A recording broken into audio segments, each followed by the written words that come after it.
वृंदावन में रहते थे। 40 दिन तक कुटिया में वो ताला लगाकर 40 दिन तक बैठे रहे भीतर, न भोजन न पानी। और ये बात होगी मेरे ख्याल से 7-8 साल पहले की, बस 7-8 वर्ष पहले की बात। और बैठे रहे, राधा नाम लेते लेते लेते उनका कब 40 दिन बीत गया उनको नहीं पता चला। लोगों ने देखा बाबा जी तो पता नहीं, ना दिखते ना बाहर, क्या हो गया, भीतर कुछ हो तो नहीं गया। फिर दरवाजा तोड़ा तो देखा कि वहीं बैठे बैठे राधा नाम ले रहे।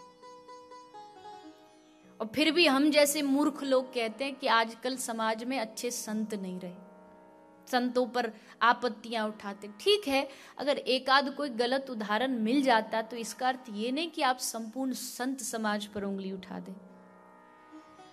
संतों को देखना है तो ब्रिज में आइए कभी, एक धोती एक लंगोटी। श्री महाप्रभु, श्री चैतन्य महाप्रभु ने आदेश दिया अपने वैष्णवों को कि जाओ ब्रिज में जाके सच्ची कृष्ण भक्ति का प्रचार प्रसारित करो। वो श्री सनातन गोस्वामी, वो रूप गोस्वामी जो इतना बड़ा पद छोड़ करके एक छोटा सा कपड़ा बांध सब त्याग करके वृंदावन आ गए। आज से 500 साल पहले उनकी तनख्वाह लाखों में थी, कई लाख मुद्राएं थी। वो सब त्याग दिया एक कृष्ण नाम के आगे और सब त्याग के वृंदावन आ गए। तो ब्रज में आज भी ऐसे सच्चे संत हैं। तो एक बाबा रहा करते थे ब्रज में, तो उनकी छोटी सी कुटिया थी। एक चोर आया चोरी करने। उसने सोचा बाबा जी की कुटिया में जाऊं, क्योंकि बाबा जी के पास माल बहुत होता है, शिष्य दे जाते होंगे कुछ ना कुछ, सोचा देख के आता हूं। गया तो एक बड़ी सी अलमारी रखी थी, उसको लगा इसी में है माल। अलमारी का ताला तोड़ा, उसका ताला तोड़ा तो उसके अंदर एक और लॉकर था। लॉकर का ताला उसने तोड़ा, उसके अंदर एक और छोटा सा बॉक्स ताला लगा हुआ रखा। समझ गया इसमें जरूर कोई बेशकीमती हीरा है। उसको और तोड़ा, उसके अंदर देखा एक और बॉक्स में ताला लगा था। उसके ताले को तोड़कर देखा एक और डिबिया रखी है।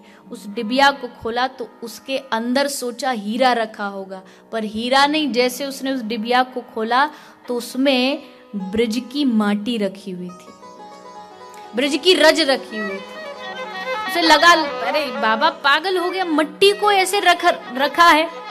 तो बाबा जी ये सब देख रहे थे। अब संत हृदय नवनीत समाना, सोचा बेचारे ने इतनी मेहनत करी, इतने ताले तोड़े, कुछ भी नहीं मिला। तो जो बाबा जी के पास थोड़ा बहुत कुछ झोला में पड़ा तो सुध दे दिया कि जा तू ये ले जा। बोला बाबा ये सब तो ठीक, पर तू ये बता तूने इतनी छोटी सी चीज को इतने तालों में रखा हुआ है। बाबा कहते तेरे लिए छोटी चीज होगी, लेकिन मेरे लिए ब्रज की माटी कई बेशकीमती हीरों से भी बढ़कर है। ये ब्रज की रज इससे बढ़कर और क्या हो सकता है। अकबर आया गोस्वामी श्री हित हरिवंश महाराज के पास, पूरा अपना वैभव दिखाने के लिए गोसाई जी के पास बड़े सारे धन लेकर के, बड़ी मणियां लेकर के आया। और उन मणियों में से एक बेशकीमती मणि गोसाई जी को दी। गोसाई जी ने देखा, इधर उधर देखा और उसको नीचे फेंक करके आगे चल दी। अकबर को बड़ी बेइज्जती महसूस हुई, मेरी इतनी कीमती मणि और बाबा ने फेंक दी ऐसी। उससे रहा नहीं गया। पूछा गोसाई जी मुझे ये बात अच्छी नहीं लगी, आपको नहीं लेनी थी तो ठीक है, पर आपने ये फेंक दी। मैं तो इतनी उत्साह से लाया था कि गोसाई जी को मणि दूंगा, इतनी बेशकीमती मणि आपको मिल जाए, ऐसा देने वाला आपको कहीं मिलेगा? तो गोसाई जी ने मुस्कुराते हुए कहा, अकबर देने वाला तो फिर भी मिल जाएगा, पर तू अपने आप से पूछ क्या इतनी बेशकीमती मणि न लेने वाला तुझे कोई मिलेगा? और तू मणि दिखाता है मुझे, आ इधर। अकबर का हाथ पकड़ा, यमुना के किनारे लेके गए। यमुना की माटी को उठा करके जैसे नीचे डाला, यमुना की माटी से बढ़कर एक मणि नीचे गिरने लगी, जो अकबर ने जीवन में कभी देखी भी नहीं थी। वो मणि नीचे गिर रही है, माटी से चरणों में गिर पड़ा। महाराज में भूल हो गई। कहने का अर्थ कि ब्रज की कितनी महिमा गाई जाए। शिव शनकादिक भी जिस रज में लोटपोट होते हैं कि एक बार इस ब्रज में मैं लौट करके जीवन धन्य कर लूं। एक बार नंद महाराज, ठाकुर जी के पिता नंद बाबा, इनका मन किया कि मैं क्यों ना थोड़ा सा तीर्थ भ्रमण पे जाऊं।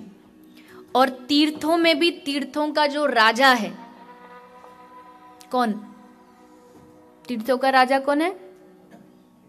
प्रयागराज। उसको तीर्थों का राजा कहा गया है। तो तीर्थों के राजा प्रयाग का दर्शन करके आओ। सुना प्रयाग में गंगा नहाने से सारे पाप नष्ट हो जाते। तो नंद बाबा ने लाला को अपनी इच्छा बताई कि लाला हमको जरा व्यवस्था करा दे, हम कल प्रयाग जाएंगे। तो लाला बोले ठीक है बाबा चले जाइयो, पर एक काम मानो, मेरी बात मानो कि जावे ते पहले एक बार थोड़ो सो यमुना स्नान करके फिर जाइयो। तो बाबा बोले ठीक है। अब प्रातःकाल सुबह हुई तो नंद बाबा स्नान के लिए यमुना किनारे पहुंच गए। नहा रहे थे, तभी देखा एक आदमी आया जिसकी लंबी दाढ़ी है, सफेद बाल है। आकर के उसने यमुना में स्नान किया और नहा करके किनारे पर आया और फिर वो जो रज है माटी उसमें लोटने लगा। पूरा लेट गया, अपने पूरी माटी लगा ली। बार बार मट्टी ले लेके अपने शरीर पर घिस रहा है, बार बार हाथ में पैरों में माटी को रगड़ रहा है। तो नंद बाबा ने देखी कि ये आदमी तो कुछ नया नया है, ये तो कभी देखा नहीं हमारे इस गांव में। तो बाबा ने जाके पूछा कि भैया तू कौन है और यहाँ ये सब क्यों कर रहा है? तो उसने कहा मेरा नाम है प्रयाग। तो बाबा बोले कौन सो प्रयाग? हमने तो यह नाम को आदमी कभी सुनो नहीं पहले। बोले मैं आदमी नहीं, मैं तीर्थों का राजा प्रयागराज हूं। बोले तू प्रयाग फिर यहां किस लिए आया, या माटी में क्यों लौटा है? तो कहता है कि प्रभु सारी दुनिया के लोग आ करके अपने पाप मेरे ऊपर छोड़ जाते हैं, और जब पाप मेरे ऊपर बढ़ जाते हैं यानी बोझ मेरे ऊपर बढ़ जाता है, तब मैं अपने पाप को धोने के लिए ब्रज आता हूं और ब्रज की माटी में लौटता हूं ताकि मेरे सारे पाप इस ब्रज की माटी में झड़ जाए। अब जैसे बाबा ने सुनी कि जाके ताई हम प्रयाग जा रहे हैं, वो प्रयाग खुद अपने पाप धोने ब्रज में आया, तो वहां जाके क्या करेंगे? Programme cancel. लाला को जाके बोली लाला हमको कहीं नहीं जानो, एक काम कर कहाँ जाएंगे, हमको तो सारे तीर्थन को तू ब्रज में ही बुलवा दे। तो ठाकुर जी ने तुरंत माया के द्वारा जितने भी दुनिया के तीर्थ हैं वो सब भगवान ने ब्रज में बुला दी। आज भी 84 कोस के ब्रज के अंदर जितने तीर्थ हैं सब है आपकी द्वारिका। आप ब्रज आइए, आपको द्वारिका का दर्शन होगा। और ऐसा नहीं कि ये सिर्फ कहने, वहां साक्षात शास्त्रों में प्रमाण है कि उन स्थानों पर वो तीर्थ रहते हैं।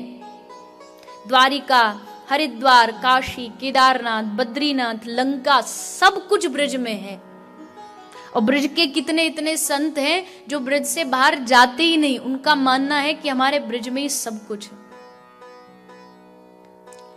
तो ऐसा ब्रज धाम।